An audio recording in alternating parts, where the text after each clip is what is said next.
Halo semuanya, balik lagi dengan saya Wisnu Arsa dalam video pembelajaran Hore Digital. Pada video kali ini, kita akan membahas mengenai materi kelas 12, yakni bab 1 tentang perjuangan menghadapi ancaman disintegrasi bangsa dari tahun 1948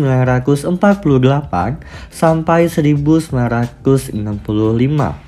Nah, seperti yang kita ketahui, ada beberapa pergolakan besar yang pernah berlangsung di dalam negeri akibat ketegangan politik selama rentang tahun 1948 sampai 1965. Tahun 1948 ditandai dengan pecahnya pemberontakan besar pertama setelah Indonesia merdeka, yaitu pemberontakan PKI di Madiun. Sedangkan tahun 1965 merupakan tahun di mana berlangsung peristiwa gerakan 30 September yang berusaha merebut kekuasaan dan mengganti ideologi Pancasila.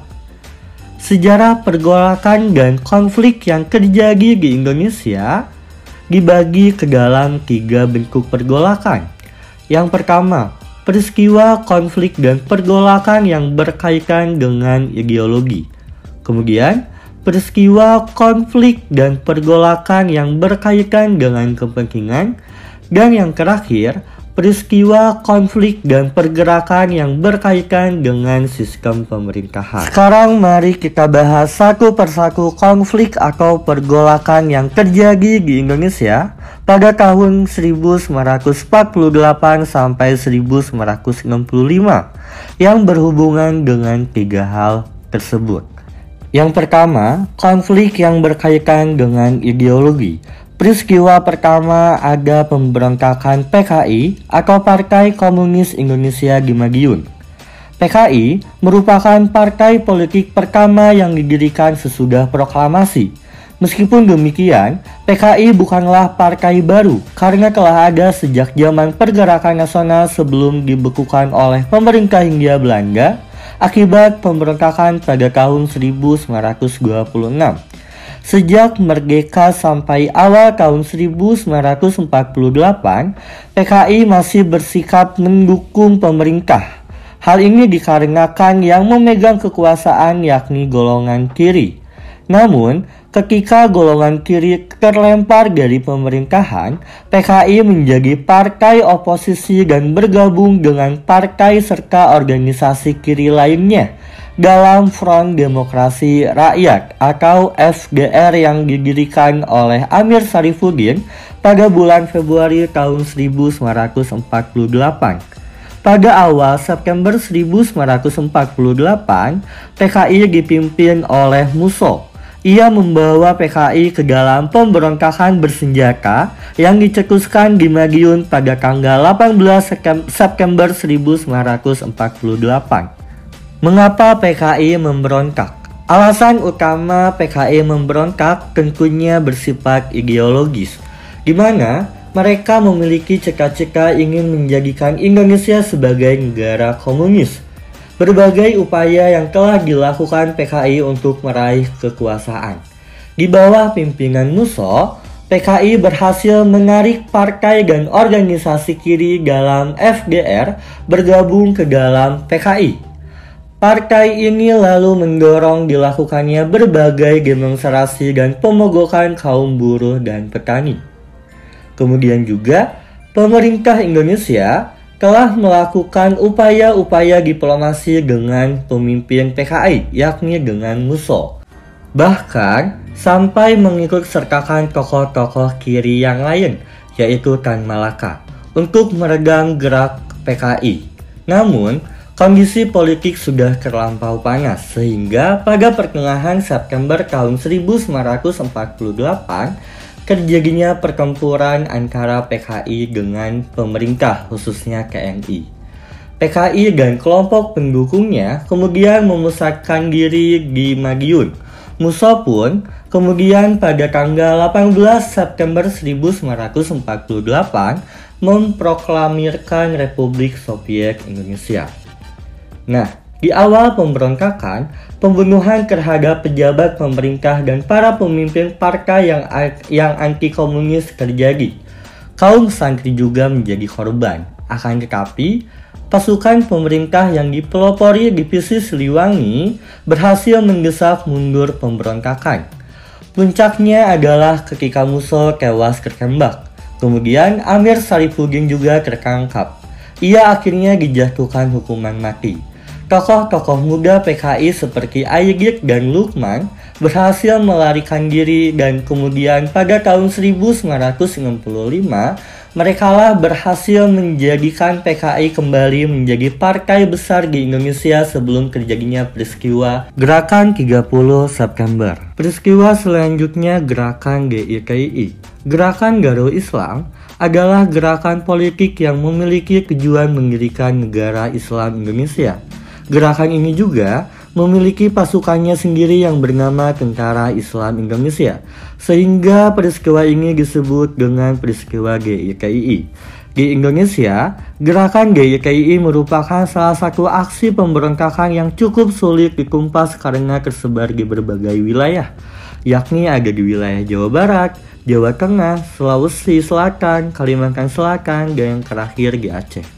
Yang pertama, GIKI di Jawa Barat. Nah, pemberontakan GIKI yang terjadi di Jawa Barat ini dipimpin oleh Kartosuwiryo pada tanggal 7 Agustus tahun 1949. Terjadinya pemberontakan GIKI di Jawa Barat dilatar belakangi oleh ketidakpuasan Kartosuwiryo terhadap kemerdekaan Republik Indonesia. Pada saat itu, kemerdekaan Republik Indonesia dibayang-bayangi kehadiran Belanda yang ingin berkuasa atas Indonesia, terutama setelah perjanjian Renville ditandatangani pada tahun 1948. Menurut Kartosuwiryo, perjanjian ini dianggap tidak melindungi warga Jawa Barat. Akibatnya, Kartosuwiryo memilih mendirikan negara Islam, yaitu Negara Islam Indonesia yang ia pimpin sendiri. Sejak saat itu, pergerakan negara Islam Indonesia semakin berkembang terutama setelah mendapat dukungan dari berbagai daerah lainnya yang juga merasa ketidakpuasan terhadap Republik Indonesia. Kartosuwiryo memproklamasikan berdirinya negara Islam Indonesia melalui maklumat pemerintah nomor 2 yang disebut juga bahwa 17 Agustus 1945 adalah akhir kehidupan Indonesia. Untuk menanggulangi pemberontakan ini, pemerintah mengeluarkan peraturan nomor 59 tahun 1958 yang berisikan penumpasan GIKI. Salah satu caranya adalah dengan menurunkan pasukan Kodam Siliwangi dan memberlakukan strategi pagar betis guna mempersempit ruang gerak GIKI. Pada akhirnya, Kartosuwiryo berhasil ditangkap oleh Letnan Suhada. Selanjutnya pemberontakan GIKI yang terjadi di Jawa Tengah yang dipimpin oleh Amir Fattah. Pemberontakan ini terjadi pada tahun 1949 sampai 1950 yang dilatar belakangi oleh ketidakpuasan masyarakat dengan penandatanganan perjanjian Renville. Amir Fattah dan masyarakat di Jawa Tengah merasa bahwa perjanjian ini lebih banyak merugikan pihak Indonesia. Salah satunya terjadi persengketaan di wilayah Pekalongan, Jawa Tengah. Pada akhirnya, pada tanggal 23 Agustus tahun 1949, Amir Fattah bersama kelompoknya memutuskan bergabung dalam Negara Islam Indonesia yang dipelopori oleh Kartosuwiryo.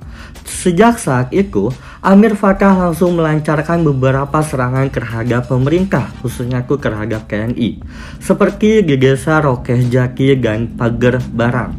Namun, sebelum pemberontakan GIKI yang terjadi di Jawa Tengah, sudah ada lebih dahulu gerakan yang serupa yang dipimpin oleh Abbas Abdullah bernama Pasukan Hizbullah.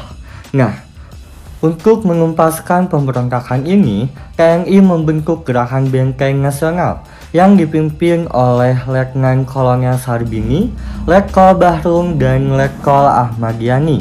Selama proses penangkapan, pasukan Hizbullah sempat berhasil terlepas dari tangkapan TNI. Akan tetapi, pada tanggal 22 Desember 1950, mereka berhasil ditangkap saat sedang berada di desa Cisayong, Tasikmalaya. Pada tahun 1950, terjadinya pemberontakan GIKI di Sulawesi Selatan yang dipimpin oleh Kahar Muzakar, pemimpin Komando Gerilya Sulawesi Selatan atau yang disingkat dengan KGSS.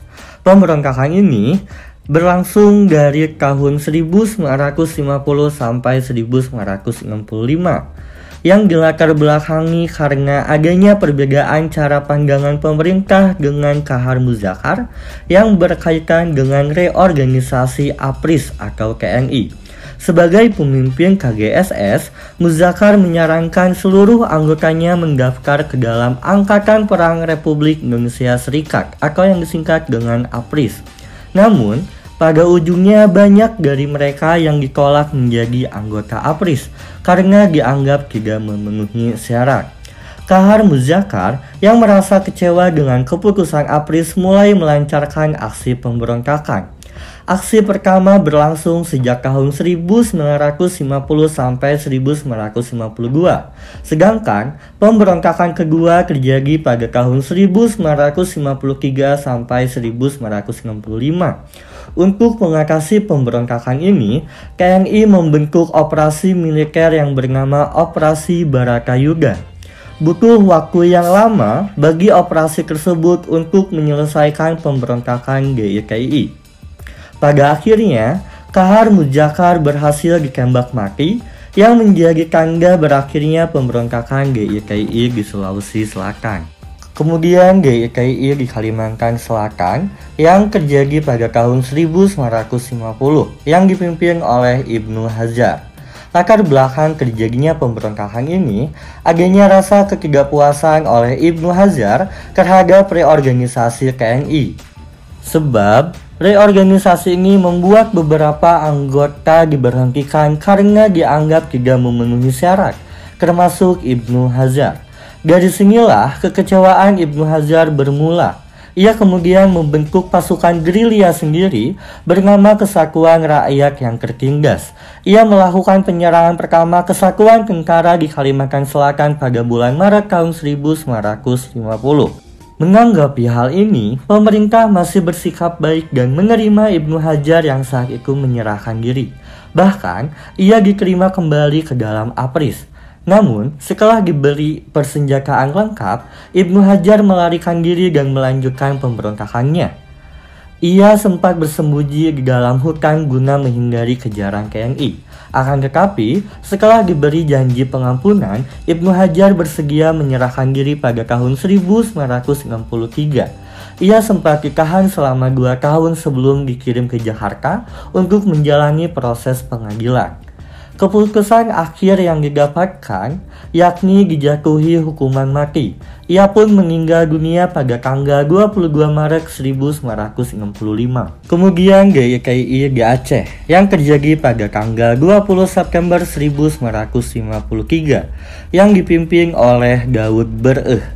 Daud Bereh adalah pemimpin sipil, agama, dan militer di Aceh pada masa Perang Agresi Militer Belanda I.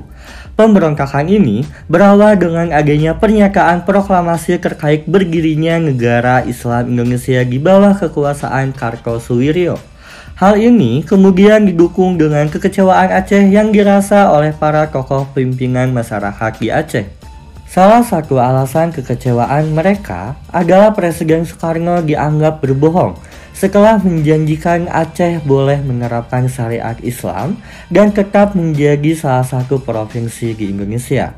Kekesalan Daud pun semakin membara sehingga ia memutuskan melakukan pemberontakan dan menyatakan diri bergabung dengan GIKI yang dipelopori oleh Kartosuwiryo. Upaya yang dilakukan oleh pemerintah untuk mengatasi hal ini dilakukan dengan 2 cara, yaitu dengan cara militer dan diplomasi. Operasi militer dilakukan dengan melakukan Operasi 17 Agustus dan Operasi Merdeka. Sementara itu, cara diplomasi dilakukan dengan mengirim utusan ke Aceh untuk berdiskusi dengan Daud Bereh.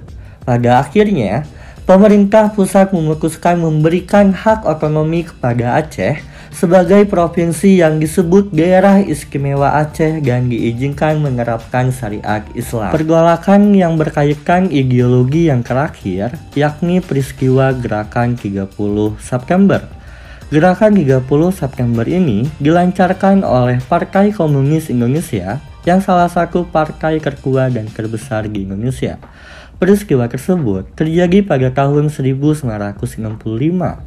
Ketua Partai Komunis Indonesia pada saat itu adalah Dipa Nusantara Aigit atau yang dikenal dengan DN Aigit.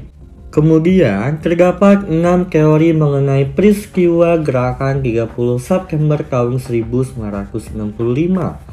Yang pertama, Gerakan 30 September merupakan persoalan internal Angkatan Darat. Teori ini menyatakan bahwa Gerakan 30 September hanyalah peristiwa yang timbul akibat adanya persoalan di kalangan Angkatan Darat sendiri.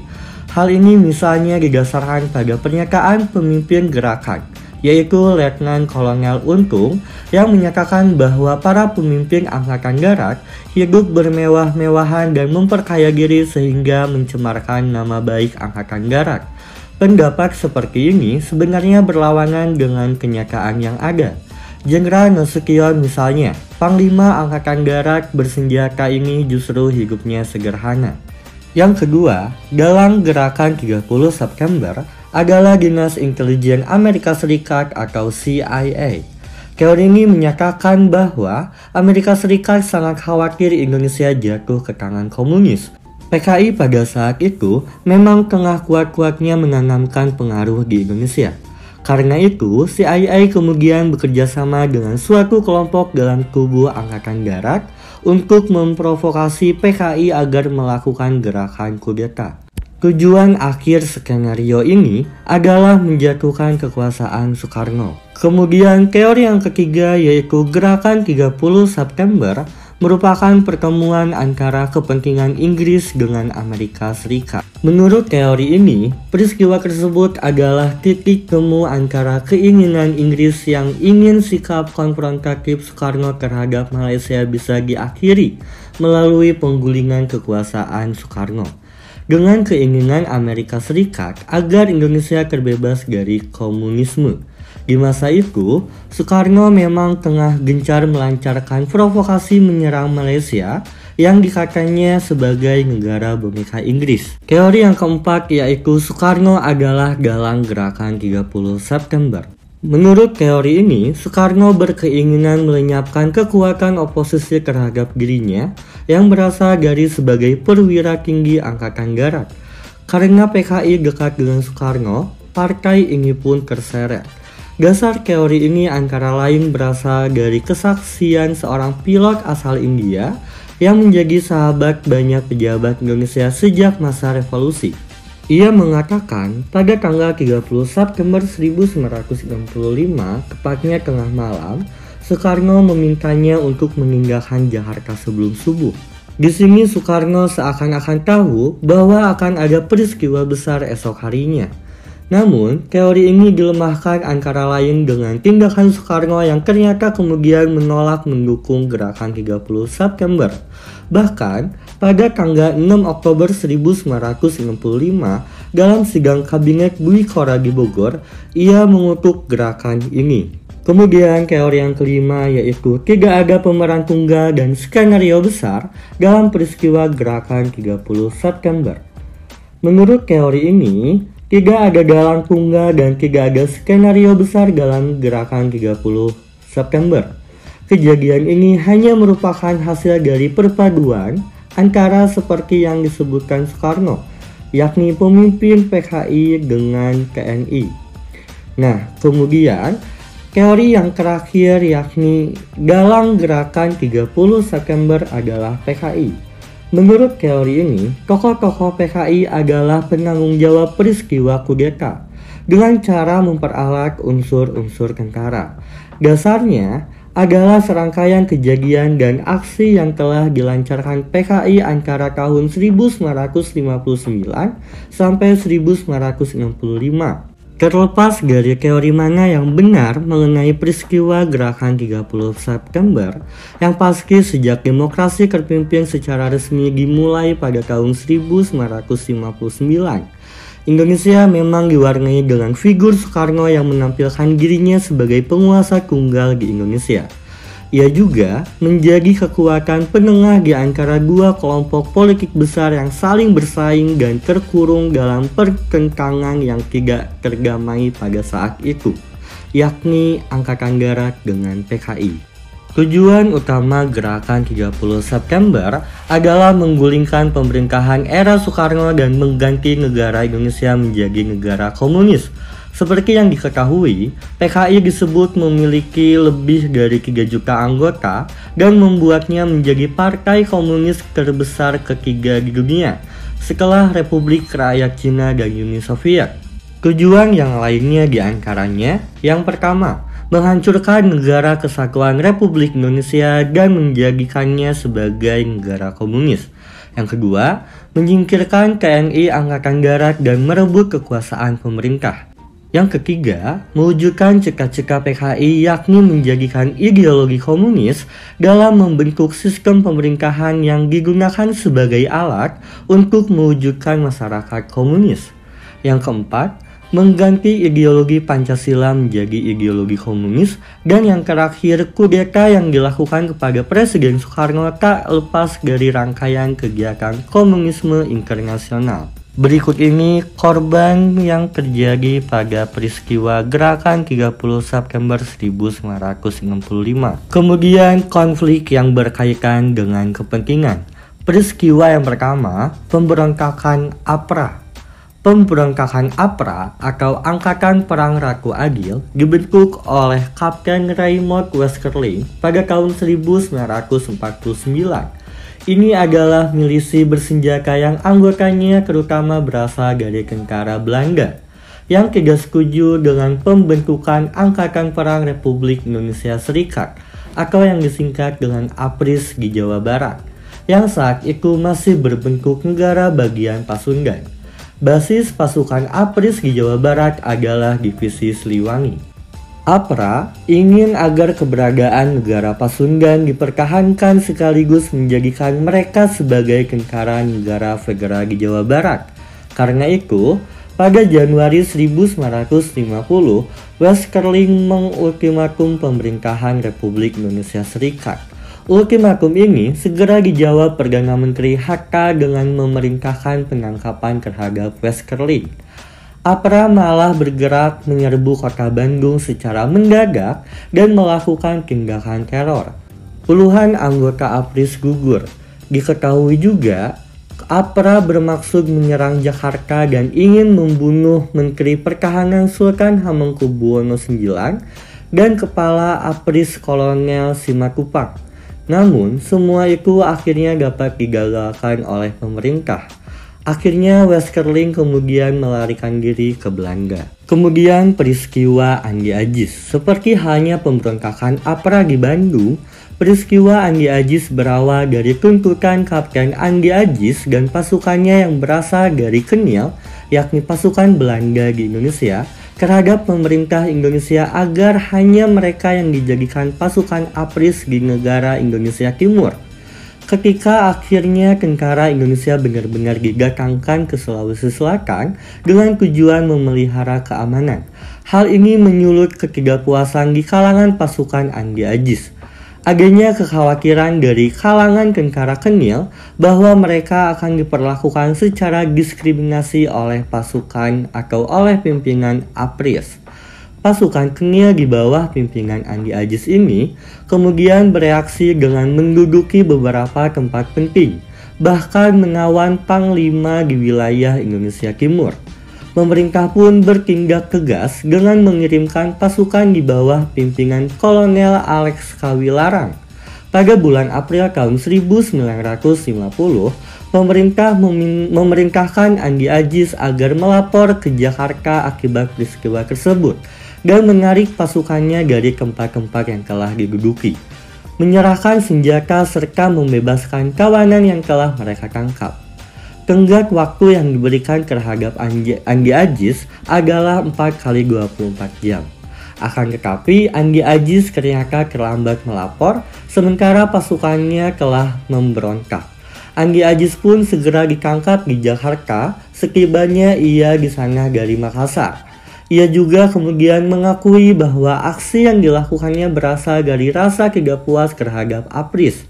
Pasukannya yang memberontak akhirnya berhasil ditumpas oleh tentara Indonesia di bawah pimpinan Kolonel Kawilarang. Kemudian pemberontakan Republik Maluku Selatan atau RMS. Sesuai dengan namanya, pemberontakan RMS dilakukan dengan tujuan memisahkan diri dari Republik Indonesia dan menggantinya dengan negara sendiri. Diproklamasikan oleh mantan Jaksa Agung Negara Indonesia Timur, yakni Sumokil pada April 1950. RMS didukung oleh mantan pasukan Kenil. Upaya penyelesaian secara damai awalnya dilakukan oleh pemerintah Indonesia. Namun, upaya ini mengalami kegagalan. Pemerintah pun langsung mengambil tindakan tegas dengan melakukan operasi militer di bawah pimpinan Kolonel Kawilarang. Kelebihan pasukan Kenil RMS adalah mereka memiliki kualifikasi sebagai pasukan komando. Konsentrasi kekuatan mereka berada di Pulau Ambon dengan medan perbentengan alam yang kokoh. Bekas benteng pertahanan Jepang juga dimanfaatkan oleh pasukan RMS. Selama peristiwa perebutan Pulau Ambon oleh TNI, terjadi pertempuran frontal dan dahsyat dengan saling bertahan dan menyerang. Meski kota Ambon sebagai ibu kota RMS berhasil direbut dan pemberontakan ini akhirnya ditumpas. Sumokil sendiri awalnya berhasil melarikan diri ke Pulau Seram. Namun ia akhirnya ditangkap tahun 1963 dan dijatuhi hukuman mati. Kemudian, konflik yang berkaitan dengan pemerintahan. Peristiwa yang pertama, pemberontakan PRRI. Pemerintah Revolusioner Republik Indonesia atau yang disingkat PRRI adalah sebuah pemerintahan baru berupa gerakan pertentangan di Sumatera pada tahun 1950. PRRI diprakarsai oleh beberapa tokoh seperti Letnan Kolonel Ahmad Hussein, Sarifuddin Prawira Negara, dan masih banyak lagi.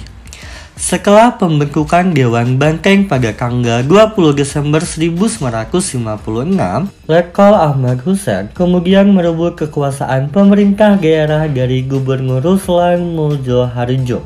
Dengan dalih gubernur yang ditunjuk, pemerintah tidak berhasil menjalankan pembangunan daerah. Letkol Ahmad Hussein kemudian mencetuskan pemerintahan Revolusioner Republik Indonesia pada tanggal 15 Februari 1958. PRRI kemudian mengajukan 3 tuntutan kepada pemerintahan pusat, yaitu yang pertama, dibubarkannya Kabinet Juanda. Kemudian, Muhammad Hatta dan Sultan Hamengkubuwono IX membentuk pemerintahan sementara sampai pemilihan umum berikutnya akan dilaksanakan.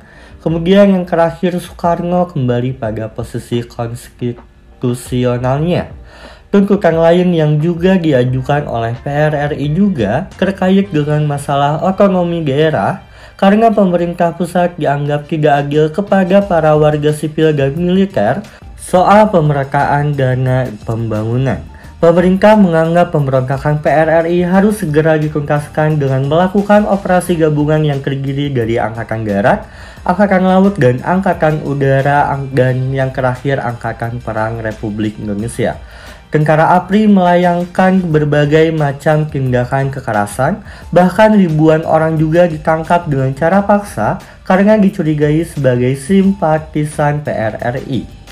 Melalui Jenderal Abdul Haris Nasution, tentara PRRI berusaha dibujuk untuk menyerah dan kembali setia kepada NKRI. Mendekati penghujung tahun 1960, seluruh wilayah di Sumatera Barat pada akhirnya berhasil dikuasai oleh para tentara APRI. Selanjutnya, pemberontakan Permeska. Perjuangan Semeska atau Perjuangan Rakyat Semeska atau yang disingkat dengan Permeska adalah gerakan militer yang dideklarasikan oleh pemimpin militer Indonesia Timur pada tahun 1957.